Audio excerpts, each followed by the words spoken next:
So hello everyone, welcome back to study wiser. आज हम क्या पढ़ेंगे? Today we will discuss that circular flow of income. आप syllabus print कर लीजिए, एक एक चैप्टर को हम कंप्लीट करने वाले हैं, है ना। चलो देखो, ये circular flow of income, income तो आपको पता है, इनकम पता है ना। बस हम सर्कुलर फ्लो क्या है ये थोड़ा देख लेंगे, है ना। और टू सेक्टर मॉडल ये देखेंगे बाद में, टू सेक्टर मॉडल क्या होता है। चलो तो ये क्या होता है, ये थोड़ा बेसिक आपको नॉलेज दे देते हैं, फिर आगे पढ़ेंगे। ये लिखा है सर्कुलर फ्लो ऑफ इनकम, यानी जो इनकम होता है ना ऐसे सर्किल में घूमता रहता है। यानी इनकम ऐसे आता है, ऐसे जाता है, ऐसे आता है, ऐसे जाता है, यानी एक सर्किल की तरह ना घूमता रहता है। तो that is circular flow of income. ये चीज हम आज पढ़ेंगे। ये सर्कुलर फ्लो ऑफ इनकम होता क्या है। इस सर्किल की तरह इनकम घूमता रहता है, इसलिए इसको सर्कुलर फ्लो ऑफ इनकम बोलते हैं। तो एग्जैक्ट चीज होता क्या है उसको आज हम डिस्कशन करेंगे। उसे डिस्कशन करने से पहले आपको कुछ चीज का नॉलेज रहना चाहिए, और नहीं रहेगा तो आगे हम डिस्कशन नहीं कर पाएंगे। वो क्या है अभी देखते हैं। देखो क्या है बेटा, आपको पता है इकोनॉमी जो होता है ना, इकोनॉमी जो होता है, ये इकोनॉमी में चार सेक्टर होते हैं। चार सेक्टर होते हैं, पता है चार सेक्टर क्या क्या है? चार सेक्टर क्या है पता है आपको? वन है हाउस होल्ड, दूसरा है फार्म, तीसरा है गवर्नमेंट, चौथा है फॉरेन सेक्टर, है ना। ये सारे एक एक ना सेक्टर्स है। सेक्टर एक सेक्टर और एक सेक्टर। आप बोलेंगे ये सेक्टर होता क्या है? चलो तो ये सेक्टर होता क्या है ना। इस सेक्टर होता क्या आज देखेंगे। हम बोल रहे हैं कि एक इकोनॉमी होता है, और इकोनॉमी में चार सेक्टर होते हैं। पता है आपको? देखो बेटा, इकोनॉमी क्या है, already we have discussed what is economy. हम जैसे पॉलिटिकल साइंस में एक देश को कंट्री बोलते हैं, ऐसे बोलते हैं पॉलिटिकल बाउंड्री एक कंट्री बोलते हैं। हम इकोनॉमिक्स में इसको एक इकोनॉमी बोल देते हैं। यानी एक तरह का कोई कंट्री है, एक तरह का एक ज्योग्राफिकल बाउंड्री है जहां पे इकोनॉमिक प्रैक्टिस होता है। यानी कोई इकोनॉमिक एक्टिविटी होता है ना, परचेस और सेलिंग, एक्सपेंडिचर, इनकम, ये सारे बातें इसी देश के अंदर होता है ना। तो एक इकोनॉमी, तो ये बोलते हैं कि एक देश में चार सेक्टर होते हैं। चार सेक्टर होता है। चार सेक्टर क्या क्या? एक हाउस होल्ड सेक्टर, एक फार्म सेक्टर, और एक गवर्नमेंट सेक्टर, और एक फॉरेन सेक्टर। आपको ऑलरेडी पता है ये चीज क्या है। हाउस होल्ड सेक्टर यानी ज्यादा डिफिकल्ट नहीं करेंगे, सिंपल में समझ जाएंगे। हाउस होल्ड सेक्टर यानी सोच लीजिए यहाँ पे सब घर वाले होते हैं, यानी घर होता है, लोग होते हैं, यानी फैमिलीज होते हैं, है ना। सोच लीजिए ये फैमिलीज होते हैं, घर लोग मतलब सारे जो फैमिलीज होते हैं और लोग रहते हैं, ये सारे ये हाउस होल्ड होते हैं, है ना। हाउस होल्ड, ये हाउस सोच लीजिए हाउस है, बहुत सारे हाउस घर बहुत सारे घर है यहाँ पे। और क्या रहता है? एक रहता है फार्म्स रहता है। फार्म मतलब इंडस्ट्री, है ना। सारे इंडस्ट्री रहते हैं, बहुत सारे इंडस्ट्री रहता है एक इकोनॉमी में, यानी देश के अंदर। तीसरा क्या है? गवर्नमेंट भी रहता है यहाँ पे हमारे देश में, एक कंट्री के अंदर और एक इकोनॉमी के अंदर। चौथा क्या है? फॉरेन सेक्टर रहता है, यानी दूसरे कंट्री का जो कुछ सेक्टर यहाँ पे रहते हैं, यहाँ पे लेन देन चलता है। ये तो बस आपको ना एक लेमन लैंग्वेज में बोल दिया। बाकी एक्चुअल बात क्या है पता आपको? ये जो हाउस होल्ड सेक्टर है होते हैं ना, जो घर के लोग होते हैं या फिर फैमिलीज होते हैं, ये लोग का काम क्या है पता है आपको? ये लोग ना लेबर, लैंड और क्या होता है कैपिटल एंड ऑर्गेनाइजेशन, ये सारे चीज ना ये लोग प्रोवाइड करते हैं। Land, labour, capital, organisation. और ये फार्म क्या है? एक इंडस्ट्री है। As I told you, if you want to produce any kind of thing ना, we need 4 factors of production. पढ़े हैं 9 से पढ़े हम, क्या है? 4 factors of production हमको चाहिए। If you want any kind of production, as I told you that if I am a carpenter, I am making a duster, I need also एक land चाहिए, मुझे जमीन चाहिए जहां पे बैठ के बना पाऊं। एक लेबर चाहिए, मैं एक लेबर हूं, लेबर जैसे बनाऊंगा। और कैपिटल भी चाहिए, यानी मशीनरीज वगैरह चाहिए जो हथियार में यूज करके उसको बनाऊंगा। चौथा क्या है? ऑर्गेनाइजेशन, यानी मेरे पास स्किल होना चाहिए, उसको मैनेज करने के लिए वो कोई ऑर्गेनाइजर होना चाहिए। तो ये चारों चीज जो है ना, ये फिजिकल थिंग होता है, और ये हाउस होल्ड से ही मिलता है ना। लैंड भी यहां से मिलता है, लेबर भी यहां से मिलता है, कैपिटल भी यहां से मिलता है, और ऑर्गेनाइजेशन भी यहां मिलता है। और ये फार्म सेक्टर क्या होता है? ये इंडस्ट्रियल सेक्टर, ये प्रोड्यूसिंग सेक्टर और प्रोड्यूसर है। ये प्रोड्यूसिंग सेक्टर, ये प्रोडक्शन करते हैं। If you want a dress then that someone needs to produce. कौन प्रोडक्शन करेगा? ये फार्म्स जो इंडस्ट्री होते हैं वो बनाएंगे। ये प्रोड्यूसिंग सेक्टर। और गवर्नमेंट तो पता है आपको, देश में गवर्नमेंट रहता है जो ऑर्गेनाइज करता है कभी कभी। और फॉरेन सेक्टर यानी बाहर देश से सब हम लेन देन करते हैं, फॉरेन कंट्री से जो एक्सपोर्ट इंपोर्ट करते हैं, है ना, फॉरेन कंट्री से जो हम एक्सपोर्ट इंपोर्ट करते हैं। बाकी बात यहाँ पे ये चीज क्यों हम डिस्कशन कर रहे हैं, रीजन ये है, कभी कभी आपके एग्जाम में पूछ लेता है कि open economy and close economy. ये ओपन इकोनॉमी क्लोज इकोनॉमी पता है क्या है? ओपन इकोनॉमी यानी ओपन इकोनॉमी में ये सारे चीज रहता है। ओपन यानी सपोज ये हमारा देश है और इस देश से ये अमेरिका है, ये इंडिया है, ये अमेरिका है। जब हम इंडिया से अमेरिका में लेन देन करेंगे यानी एक्सपोर्ट इंपोर्ट करेंगे, या फिर अमेरिका के साथ हमारा कुछ चीज मतलब जो इकोनॉमिकली एक्टिविटी चलता रहेगा, तो ये हो जाएगा हमारा ओपन इकोनॉमी। यानी हमारे देश को हम खोला रख दिए हैं दूसरे कंट्री के साथ लेन देन करने के लिए, तो दैट इज ओपन इकोनॉमी। यानी हम किसको ऐड किए? हम ऐड किए फॉरेन सेक्टर को। यानी फॉरेन सेक्टर को जब हम ऐड करते हैं वो हो जाता है open economy. Are you getting or not? Open economy बोल देते हैं। क्लोज इकोनॉमी क्या है? क्लोज इकोनॉमी में हम दूसरे कंट्री के साथ डील नहीं करेंगे, बस हमारे कंट्री के अंदर ही रहेंगे। तो हमारे कंट्री के अंदर में कौन कौन रहते हैं? हाउस होल्ड भी रहते हैं, फार्म्स इंडस्ट्रीज भी रहते हैं, और हमारे गवर्नमेंट भी रहता है। तो जब ये तीनों के बात हम करेंगे वो हो जाएगा क्लोज इकोनॉमी। जब हम इस चारों को बात करेंगे वो हो जाएगा ओपन इकोनॉमी। यानी दूसरे कंट्री के साथ फॉरेन सेक्टर के साथ हमारा लेन देन चल रहा है। फॉरेन सेक्टर को जब हम ऐड कर देते हैं वो हो जाता है ओपन इकोनॉमी। जब फॉरेन को हम निकाल देते हैं, फॉरेन का कुछ लेन देन नहीं है हमारे कंट्री के साथ, तो हम हो जाते हैं close economy. Are you getting or not? हाँ, तो एक होता है ओपन इकोनॉमी और एक होता है क्लोज इकोनॉमी। ये ज्यादातर एग्जाम में पूछ लेता है, इसको ध्यान रखना है ना। चलो फिर आते हैं हम थ्री सेक्टर के। बाकी आपके जो सिलेबस में है ना ओनली 2 सेक्टर इकोनॉमी है। 2 सेक्टर मॉडल देखो सिलेबस में लिखा होगा, 2 सेक्टर मॉडल देखो यहाँ पे लिखा है, 2 सेक्टर मॉडल लिखा है ना। हम जो चार सेक्टर है 1 2 3 4, 4 की बात नहीं करेंगे, ओनली 2 सेक्टर की बात करेंगे, 2 सेक्टर मॉडल की बात करेंगे, है ना। चलो यहाँ पे थोड़ा देख लेते हैं। देखो यहाँ पे 2 सेक्टर है, 3 सेक्टर है, 4 सेक्टर है। ये सारी चीज ना आपको सिलेबस में रहना चाहिए, जो नहीं है बस हम इसी चीज को बात करेंगे आज, है ना। देखो 2 सेक्टर में ये पहला सेक्टर, ये सेकंड है, थर्ड है, ये 4 है। ये 4 सेक्टर में 2 सेक्टर कौन कौन रहेंगे? जब हाउस होल्ड और फार्म रहेंगे ये हो जाएगा 2 सेक्टर। जब हाउस होल्ड, फार्म और गवर्नमेंट रहेगा ये हो जाएगा 3 सेक्टर। और ये जो 4 रहेंगे तो हो जाएगा 4 सेक्टर इकोनॉमी। तो हमारा काम क्या है? हमारा काम है हम बस 2 सेक्टर इकोनॉमी को बात करेंगे, 2 सेक्टर मॉडल का, यानी हाउस होल्ड और फार्म की बात करेंगे। इन दोनों का बात करेंगे, इन चारों को हम छोड़ देते हैं, ये दोनों को छोड़ देते हैं। हम बस क्लोज इकोनॉमी में ये दोनों का बात करेंगे, हाउस होल्ड और फार्म का बात करेंगे। हमारा सिलेबस में वो इतना ही है ना। देखो यहाँ पे लिखा हूं मैं। तो 2 सेक्टर में हम क्या रखे हैं? 2 सेक्टर इकोनॉमी को 2 टाइप में डिवाइड किया गया है। One is simple economy, another one is with financial market. बहुत इजी है, बहुत इजी है, समझ में आ जाएगा। सिंपल इकोनॉमी में कौन कौन है? फार्म है और हाउस होल्ड है, समझ लीजिए, और कुछ नहीं है। समझ लीजिए 2 सेक्टर इकोनॉमी में 2 सेक्टर रहते हैं। पहला सेक्टर दोनों कौन कौन है? हाउस होल्ड और फार्म, ये दोनों ही रहते हैं। हाउस होल्ड और फार्म ये दोनों ही रहते हैं 2 सेक्टर इकोनॉमी में, है ना। इतना तो समझ में आ गया। चलो इसको हम डायग्राम में बनाएंगे और बहुत इजीली समझ लेंगे, बहुत इजीली इसको हम समझ लेते हैं, है ना। चलो क्या होता है देखते हैं। यहां पे रहता है हाउस होल्ड, है ना। हाउस होल्ड यहां पे रहते हैं। ऐसे आपको डायग्राम बनाना है जब एग्जाम में आए।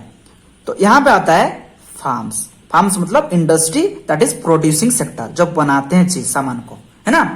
और ये लोग हाउस होल्ड होते हैं, घर लोग होते हैं, जो फैमिलीज होते हैं, जो कंजप्शन करते हैं। कंजप्शन करने के साथ साथ एज आई टोल्ड यू वो कंजप्शन भी करते हैं, उसके साथ साथ जो लैंड, लेबर, कैपिटल, ऑर्गेनाइजेशन वो भी प्रोवाइड करते हैं। चलो इसी चीज को हम बहुत अच्छे से समझेंगे। हमेशा एग्जाम में लिखने से पहले आपका ये क्वेश्चन, सपोज क्वेश्चन नंबर 16 आया, तो आपको फिगर का नाम देना पड़ता है। फिगर 16.1 पहला फिगर का नाम दे दिया मैं, है ना। और सपोज आप सेकंड पिक्चर बनाएंगे 16.2, तो आप फिगर का नाम दे देंगे, क्योंकि आपको एक्सप्लेन करने में इजी रहेगा। और आपको ये जो भी कोई भी कॉपी चेक करेगा तो उसको पता चल जाएगा कि इस बच्चे को पता है बहुत कुछ, है ना। एक सिस्टमेटिक लिखना पता है। चलो हम देखते हैं यहाँ पे। ये हाउस होल्ड सेक्टर है, ये फार्म सेक्टर है। One is the consuming sector, another one is the producing sector. ये कंजप्शन करते हैं, ये लोग बनाते हैं। ये खाते हैं, ये लोग बनाते हैं। ये लोग को चाहिए, they need and they produce. इतना समझ में आ गया। चलो इतना में से हम देखेंगे कितना इजी है, ये चीज को बात करेंगे। बेटा पता है, यहां से हम स्टार्ट करते हैं, यहां से स्टार्ट करते हैं। हम दुनिया में हमको एक चीज पता है, क्या है? If you want to consume then someone needs to produce. Suppose आपको ड्रेस कंज्यूम्शन करना है, ड्रेस को यूज करना है, तो कोई होना चाहिए जो बनाएगा। ऐसा नहीं है आपको ऐसे टोल्ड यू सकाला का बूम बूम करेंगे तो ड्रेस आ जाएगा आपके पास, ऐसे दुनिया में होता है?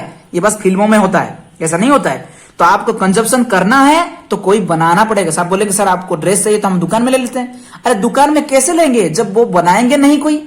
दुकानदार भी तो वही उन्हीं से लाता है ना, उन्हीं से लाता है ना। तो क्या करना पड़ता है, कोई किसी को कुछ चीज को यूज करना होता है तो किसी को बनाना पड़ता है, तो इसको बनाना पड़ता है। तो यहां से हम स्टार्ट करते हैं, यहां से हम स्टार्ट कर लेंगे, यहां से, है ना, यहां से स्टार्ट करेंगे। देखो क्या होता है, किसी को बनाना पड़ता है चीज, जस्ट अ सेकंड। तो किसी सामान को ये फार्म्स वाले को बनाना पड़ता है ना। देखो ये फार्म्स जो होते हैं ना, इन्हीं से स्टार्ट करते हैं। Suppose as I told you, हम 11th में पढ़े हैं प्रोडक्शन, एक चैप्टर पढ़े थे ना production. Any kind of production needs 4 factors of production. 4 factors of production, 4 factors चाहिए। कोई भी सामान हम बना लो, इसके लिए 4 फैक्टर ही चाहिए। क्या क्या वो फैक्टर था, क्या क्या वो फैक्टर था? Land, labour, capital and organisation और एंटरप्राइज, ये पढ़े थे ना। यानी अब कोई भी सामान बना लो, ये फार्म्स जो इंडस्ट्री होते हैं, कोई भी सामान बनाने के लिए उनको 4 फैक्टर चाहिए। हम ऑलरेडी पढ़ चुके हैं, उनको बोलते हैं फैक्टर सर्विसेज, है ना, और फैक्टर्स ऑफ प्रोडक्शन बोले थे, हम पढ़े थे 11th में, है ना। तो ये फार्म को चाहिए 4 factors of production, land, labour, capital, organisation. और ये लैंड, लेबर, कैपिटल, ऑर्गेनाइजेशन कहां से मिलता है? ये फिजिकल थिंग है। सपोज एक इंडस्ट्री कोई खोलना चाहता है, उसको चाहिए जमीन। वो जाता है घर वाले के पास, कोई फैमिली को पास जाता है जिसके पास लैंड होता है, उसको पूछता है कि आपके पास जमीन है क्या? बोलता हाँ है। तो आप बेचेंगे? हाँ बेचेंगे। तो इनसे जमीन ले लेता है। कभी फार्म को लेबर चाहिए तो लेबर कहां से रहता है? यहाँ पे जो फैमिलीज में लेबर होते हैं उनको पूछा जाता है कि आपके पास लेबर है क्या? लेबर आएंगे काम करने के लिए? बोलते हाँ हम जाएंगे काम करने के लिए। तो उनको पैसा चाहिए, जाते हैं यहाँ पे काम करते हैं।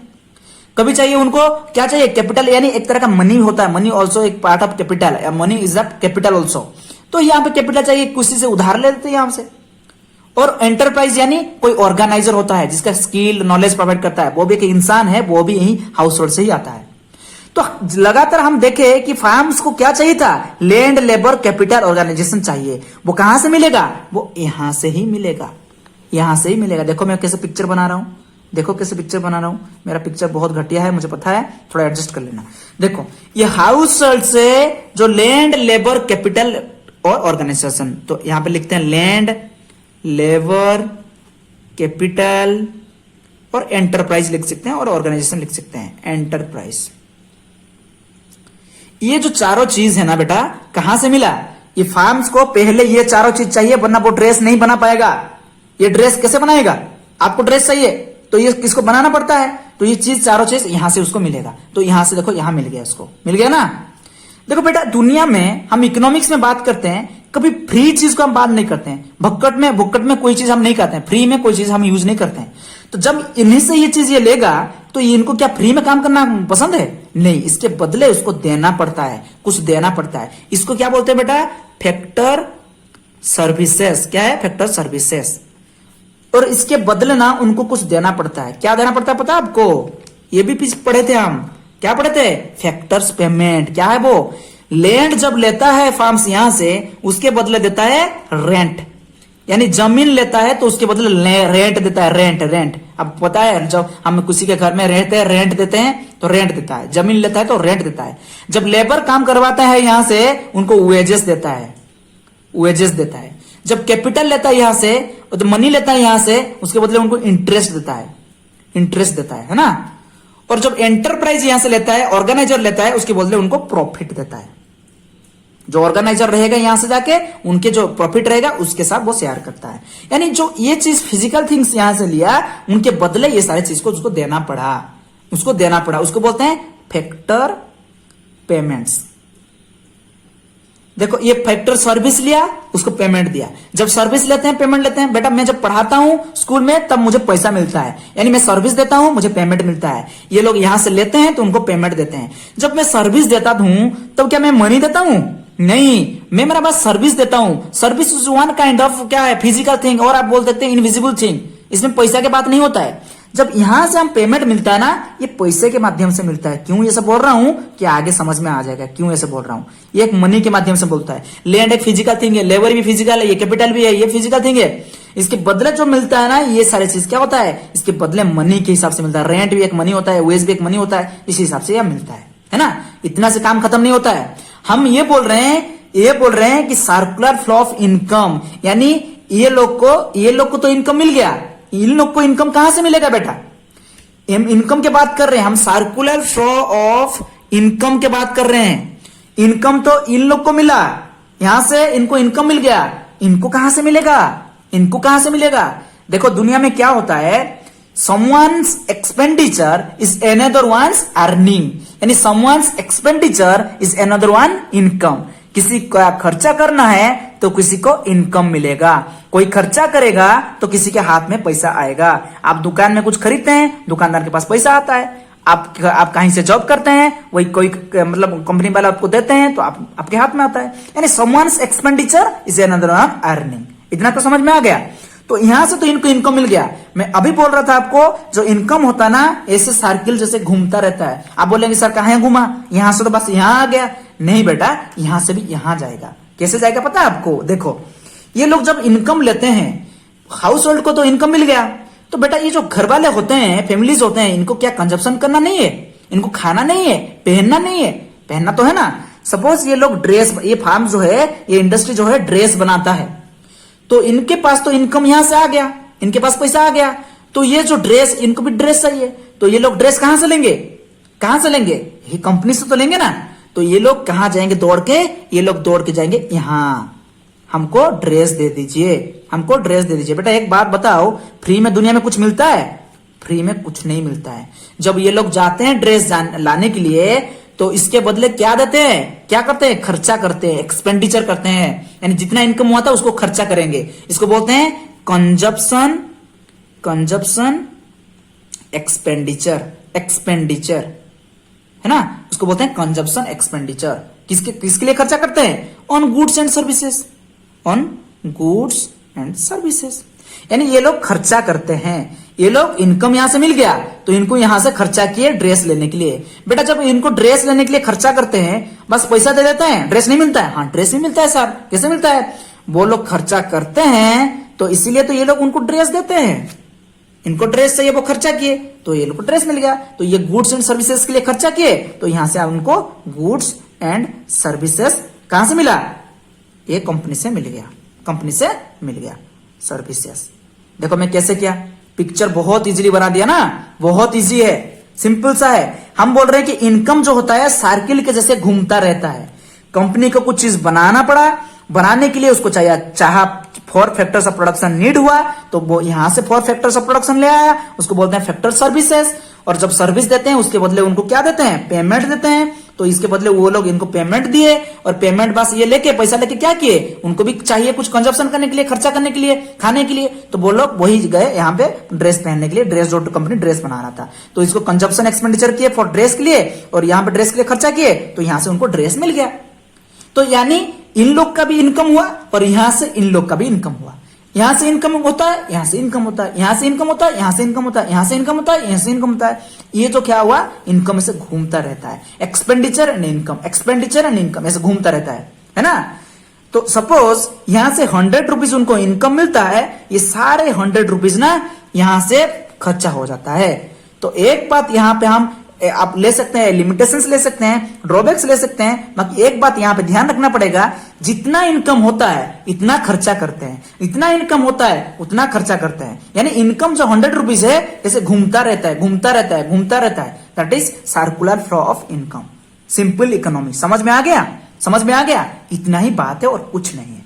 मगर यहां पे ध्यान रखना है, क्या ध्यान रखना है, ये ध्यान रखना है कि क्या है कि ये जो दोनों इनर लॉफ है ना, इनर लॉफ, ये जो इनर दोनों लॉफ है, इनको बोलते हैं, क्या पता है आपको, इनको बोलते हैं मनी फ्लो। क्या बोलते हैं, मनी फ्लो। इसको अच्छे से ध्यान रखना, मनी फ्लो, और इसको बोलते हैं नॉमिनल फ्लो, नॉमिनल फ्लो। इसको याद रखो ऐसे, M N, M N, M N, यानी जो अंदर में 2 लॉफ रहता है इसको बोलते हैं मनी फ्लो और नॉमिनल फ्लो। बट क्यों मनी फ्लो बोलते हैं क्योंकि पहले से बोले हैं आपको, ये देखो बोले थे ना मैं, यहाँ पे मनी का ही एक्सचेंज हो रहा है। देखो इसी बात में मनी चल रहा है, यहाँ पे खर्चा करने के लिए पैसा जा रहा है। पैसा के बाद जहां पे चल रहा है वो हो जाएगा आपका मनी फ्लो और नॉमिनल फ्लो। और ये जो ऊपर दोनों क्या रहेगा, यहाँ पे बस लैंड लेबर ये फिजिकल थिंग है। यहाँ पे जो गुड्स सर्विसेज यानी ड्रेस आया, ये जो ड्रेस और लैंड लेबर ये सारे फिजिकल थिंग है, तो इसको बोलेंगे हम फिजिकल फ्लो। और बोल सकते हैं, क्या बोल सकते हैं, रियल फ्लो। क्या है, रियल फ्लो और फिजिकल फ्लो। समझ में आ रहा है, समझ में आ रहा है। One is money flow, second one is real flow. तो जो इनर दोनों रहेगा, जो मनी के मैटर में रहेगा, तो वो होगा मनी फ्लो और नॉमिनल फ्लो। और जो अपर पार्ट रहेगा, ये जो फिजिकल थिंग रहेगा, ये हो जाएगा रियल फ्लो और फिजिकल फ्लो। इतना समझ में आ गया। ये दोनों को अच्छे से याद रखना, अच्छे से याद रखना। तो यहां पे क्या देखें हम, यहां पे ये देखें कि जो एंटायर इनकम होता है, सारे खर्चा हो जाता है, कोई नहीं बचता है, थोड़ा सा भी नहीं बचता है। No saving in this economy, no saving in this economy. इसको ध्यान रखना, यहाँ पे कुछ भी सेविंग्स नहीं होता है। जितना आता है उतना खर्चा हो जाता है, जितना आता है उतना खर्चा होता है ना, खर्चा होता है, इसमें खर्चा हो जाता है, कुछ नहीं रहता है। और रियल फ्लो मनी प्लस समझ में आ गया, बस इतना ही, और कुछ नहीं है। हाँ, ये होता है without financial market, without financial market, है ना। अच्छा बेटा, एग्जाम में आए विथ फाइनेंशियल मार्केट क्या होगा, यानी यहां पे एक फाइनेंशियल मार्केट आ जाएगा। तो बेटा पता है आपको, हम लोग इकोनॉमी में किसके साथ डील करते हैं, मनी मैटर में बैंक के साथ डील करते हैं, बैंक्स, है ना, जो कमर्शियल बैंक्स होते हैं उनके साथ डील करते हैं। तो फाइनेंशियल मार्केट में बैंक आ जाता है। जब आएगा तो मुझे लगता है ज्यादातर एग्जाम में विदाउट फाइनेंशियल मार्केट ही आता है, फाइनेंशियल मार्केट ऐसा ही आता है ना।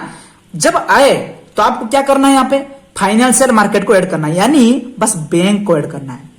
हम यहाँ पे क्या पढ़े थे पहले से, no more saving, the income is equal to expenditure, the income is equal to expenditure. यहां पे क्या देखेंगे, यहां पे थोड़ा बहुत सेविंग रहेगा, यानी जो 100 रुपीज वो सेम ही रहेगा। बस देखेंगे जो 100 रुपीज ये घर वाले इनकम करते हैं, यहां से वो क्या करते हैं, 20 रुपीज बैंक में सेव कर देते हैं, और जो 80 रुपीज होगा ये लोग खर्चा करेंगे, 80 रुपीज खर्चा करेंगे सामान खरीदने के लिए, है ना। तो ये 20 रुपीज बैंक में रहेगा। बैंक तो फकट में मनी रखे नहीं रखेगा, उसके लिए वो क्या करेगा, उनको इंटरेस्ट देगा, है ना, इंटरेस्ट देगा। फ्री में इंटरेस्ट मिलता है नहीं, ये कहां से लाएगा, ये जो फार्म्स होते हैं ना, इनको वो इसी पैसे से उधार दे देगा, इनको क्या देगा, लोन देगा, और यहां से उनको क्या मिलेगा, इंटरेस्ट मिल जाएगा। यहां से इंटरेस्ट आता है, यहां से देता है। ये बात हमारा काम का नहीं है। हमारा काम है जब फाइनेंशियल मार्केट होता है तब लोग कुछ सेव करते हैं और कुछ खर्चा करते हैं। जब नहीं होता ये चीज, जितना इनकम होता है उतना खर्चा हो जाता है। That is circular flow of income, ऐसे सर्किल के जैसे घूमता रहता है ना। ये होता है मनी फ्लो और ये होता है physical flow. Are you getting, okay. अब ये आते हैं बुक के। बुक में देखो सेम टू सेम पिक्चर बना है ना, देखो सेम टू सेम पिक्चर बना है, वही चीज लिखा है। जो भी यहां पे लिखा है एक बार पढ़ लो, एक बार पढ़ लो। जो भी मैं बोला हूं वो चीज आराम से आपको समझ में आ जाएगा, थोड़ा बहुत बाहर से एक भी नहीं है। देखो ये अभी देखो लिखा है क्लोज इकोनॉमी ओपन इकोनॉमी, मैं जो बोला हूं वो सेम टू सेम यहां पे लिखा है, सेम टू सेम, कुछ अलग नहीं होगा, है ना। अब आराम से उसको पढ़ लेंगे, समझ में आ जाएगा। देखो ये बात लिखा है यहाँ पे, ये बात लिखा है, ये बात को ध्यान रखना। एग्जाम में आए ना, ये चीज को लिख के आना, है ना, एग्जाम में आए तो। और इस चीज को आराम से लिख के आना, ये चीज को। क्यों, देखो यहां पे लिखा है, मैं जो बोला था आपको, the total production of a goods and services by a firm equal to total consumption of goods and services by household. यानी जो बात में, इसको छोड़ दो, इससे छोड़ो, ये चीज को छोड़ो, ये फाइनेंशियल मार्केट को छोड़ दो। इसको हटाने के बाद हम क्या देखे थे, यहाँ पे 100 रुपीज आता है तो यहाँ पे 100 रुपीज जाता है। यानी ये बोलते हैं कि total income is the total expenditure, यानी जितना इनकम हुआ इतना खर्चा हुआ। फिर वही बात बोलता है, factors payment by the firm equal factors income by the house hold. यानी फैक्टर इनकम फैक्टर्स पेमेंट, यानी फैक्टर्स इनकम जितना हुआ इतना पेमेंट, सॉरी जितना पेमेंट हुआ इतना इनकम हुआ। यानी यहां से जितना सर्विसेज मिला, पेमेंट्स बाय द फर्म, देखो ये जितना पेमेंट्स दिया यहां से, सॉरी यहां पे नहीं दिख रहा है, सॉरी, ये जो पेमेंट्स दे रहा है, यहां से जितना पेमेंट्स दे रहा है ना, equal two factors income of house hold. यानी ये जितना इनकम पेमेंट दिया इतना उनका इनकम हुआ, यानी इक्वल। ये हमेशा, ये जो चीज मैं बोला हूं वो चीज ही लिखा है, कुछ अलग नहीं लिखा है। बस ये अलग क्या है, इतना खर्चा करेंगे इतना इनकम होगा, इतना खर्चा करेंगे इतना इनका इनकम होगा, जितना ये पेमेंट देंगे उतना इनका इनकम होगा। इक्वल रहेगा, हमेशा इक्वल रहेगा। यानी ये बोलता है जो 100 रुपीज है वो हमेशा से घूमता रहता है। किसी के पास ज्यादा नहीं होता है, किसी के पास कम नहीं होता है, वो 100 रुपीज ही पास घूमता रहता है दूसरे तरीके से। कभी फैक्टर सर्विस की तरफ से आता है, कभी फैक्टर पेमेंट्स की तरफ से आता है। एक बार इसको बस पढ़ लो, समझ में नहीं आया तो दोबारा हम डिस्कशन करेंगे, है ना। बहुत इजी है, आराम से समझ जाओगे, एक बार उसको पढ़ लो। ओके, तो हैव ए नाइस डे। यहां से और कुछ बाकी रहा नहीं, और कुछ नहीं है, नहीं और कुछ। हाँ और भी छोड़ दिया, हम इसको थोड़ा देख लेते हैं। देखो ये क्या होता है, ये चीज होता है production phase, expenditure phase, production phase, income phase and expenditure phase. देखो बेटा, प्रोडक्शन कौन करता है? फार्म्स करता है, तो ये होता है प्रोडक्शन फेज। प्रोडक्शन फेज यानी प्रोडक्शन फेज को बोलते हैं जेनरेशन फेज, यानी वो जेनरेट किया। एग्जाम्पल ले लीजिए, एग्जाम्पल क्या है, ड्रेस को बनाना है तो ड्रेस को ये प्रोडक्शन करेगा और जेनरेट करेगा, तो ये होता है प्रोडक्शन फेज। समझ में आ गया? यहाँ पे लिखा है देखो, in this phase firm produce goods and services with the help of factor services. यानी इस स्टेज में ये ड्रेस बनाएगा कहां से? यहां से factor services, land labour, capital, organisation लाके। दूसरे स्टेज में क्या करेगा? दूसरे स्टेज होता है इनकम फेज और डिस्ट्रीब्यूशन फेज। इनकम फेज और डिस्ट्रीब्यूशन फेज यानी सेकंड स्टेज में क्या होगा, यहां पे ड्रेस बना दिया और यहां से फैक्टर सर्विस लाके। दूसरे स्टेज में हो गया आपका इनकम फेज और डिस्ट्रीब्यूशन फेज। यानी इनकम फेज यानी जितना यहां से फैक्टर सर्विसेज लाके वो प्रोडक्शन किया, इसके बदले उसको क्या करना पड़ा, यहां से उनको क्या करना पड़ा, डिस्ट्रीब्यूट करना पड़ेगा। क्या? इनको मनी डिस्ट्रीब्यूट करना पड़ा, यानी फैक्टर्स पेमेंट्स देना पड़ा। और इनकम फेज क्यों बोलते हैं? क्योंकि हाउस होल्ड का तब इनकम हो गया। पहला हो गया प्रोडक्शन फेज और जनरेशन फेज, यानी यहाँ पे वो ड्रेस बनाया, कैसे बनाया? यहां से फैक्टर सर्विसेज लाके। दूसरा क्या हुआ? दूसरा हुआ इनकम फेज, यानी इनका इनकम हुआ क्योंकि ये बनाने के बाद इनको पेमेंट मिला, और इसको बोलते हैं डिस्ट्रीब्यूशन फेज, यानी ये डिस्ट्रीब्यूट किया पेमेंट्स इनको डिस्ट्रीब्यूट किया। जरा समझ में आ गया? थर्ड में आता है एक्सपेंडिचर फेज यानी डिस्पोजिशन फेज। एक्सपेंडिचर फेज यानी डिस्पोजिशन फेज यानी यहां से होता है एक्सपेंडिचर फेज। यहाँ पे यानी ये लोग यहां से खर्चा करेंगे, एक्सपेंडिचर करेंगे for the goods and services. उसको बोल जाएंगे जितना इनकम किए थे उसको डिस्पोजिशन कर दिए, खर्चा कर दिए, दैट इज डिस्पोजिशन फेज। ये तीनों फेज बहुत ईजी है, थोड़ा थोड़ा यहाँ पे पढ़ लेना, समझ में आ जाएगा। और इस चैप्टर में कुछ नहीं बचा है। हाँ, उसका डेफिनेशन देख लेते हैं। देखो डेफिनेशन क्या है, देखो income flows first from firm to household. देखो यहां पे लिखा है income flows first from firms to household. यहां से इनको पहले इनकम गया, इतना समझ में आ गया। दूसरी बात है, दिखा आपको, दिखा ना? चलो यहां से पहले यहां से इनकम मिल गया, जैसे डेफिनेशन के हिसाब से हम जाएंगे तो फिर बोलते हैं income flows first from firms to household in the form of factors payment. देखो फैक्टर्स पेमेंट के हिसाब से यहां से इनकम इनको मिल गया। दूसरा लिखते हैं and then from households to firm in the form of consumption expenditure. फिर यहां से यहां तक इनकम उनको मिला कैसे? कंजप्शन एक्सपेंडिचर के हिसाब से। यहां से इनको आया फैक्टर पेमेंट्स के हिसाब से, फिर यहां से जो इनकम होता है यहां जाता है कंजप्शन एक्सपेंडिचर के हिसाब से, है ना। farms to in the household to farm in the form of consumption expenditure. Such a flow of money is known as circular flow of income. देखो डेफिनेशन कितना इजी है। Such a flow of money is known as circular flow of income. यानी इस तरह का money flow होता है circular flow of income. यानी इनकम यहां से यहां आता है as a factors of production, फिर इनकम यहां से यहां आता है एज ए कंजप्शन एक्सपेंडिचर। बस इसको बोलते हैं, ये जो मनी फ्लो होता है इसको बोल देते हैं circular flow of income. Are you getting or not? Very easy, एक बार पढ़ लेना, समझ में आ जाएगा। बहुत बहुत बहुत इजी है। समझ में नहीं आया तो फिर मैसेज करना। देखो ये आपको पिक्चर देख लेना, इसमें आपको समझ में आ जाएगा। जो मैं पढ़ाऊं वो चीज यहाँ पे मेंशन है। ओके, हमारा सर्कुलर फ्लो खत्म हो गया। यहां से आगे ना हम इस चीज को बात करेंगे। देखो methods of calculating national income, value added, production, expenditure method. ये जो चैप्टर है सब बोलते हैं बहुत डिफिकल्ट है, बाकी बहुत इंटरेस्टिंग है।